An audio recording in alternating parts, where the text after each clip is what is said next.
যিনি জায়নামাজ বাতাসের উপর বিছায় নামাজ আদায় করতেন, পানির উপর জায়নামাজ বিছিয়ে নামাজ আদায় করতেন, ডাইরেক্টলি নবীজির জামাতা সাহাবী আলী রাদিয়াল্লাহু তাআলা আনহু, ওনার হাতে বায়াত।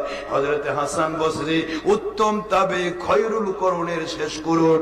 আল্লাহর ওলি বলেন, ওয়াদিতু লাউ কানা লি মিসলু জাবালি উহুদিন যাহাবা, আমার কাছে যদি উহুদ পাহাড় পরিমাণ সোনাও আমার আল্লাহ দান করতেন, ফানফাকতুহু ব্যয় করে দিতাম আলা কিরাতে সিরাতুন নবী নেহি 72 খারেজি ওয়াহাবি আলা কিরাতে মিলাদিন নবী সাল্লাল্লাহু আলাইহি ওয়াসাল্লাম।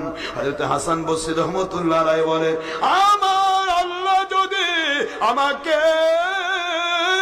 আমাকে যদি উহুদ পাহাড় পরিমাণ সোনাও দান করতেন, পুরা সোনাগুলি মিলাদুল নবী, ঈদে মিলাদুল নবী পালন করে এর মধ্যে মানুষকে খাওয়ানোর জন্য পুরা উহুদ পাহাড় পরিমাণ সোনার টাকা পয়সা সব আমি আল্লাহর রাস্তায় ব্যয় করে দিতাম।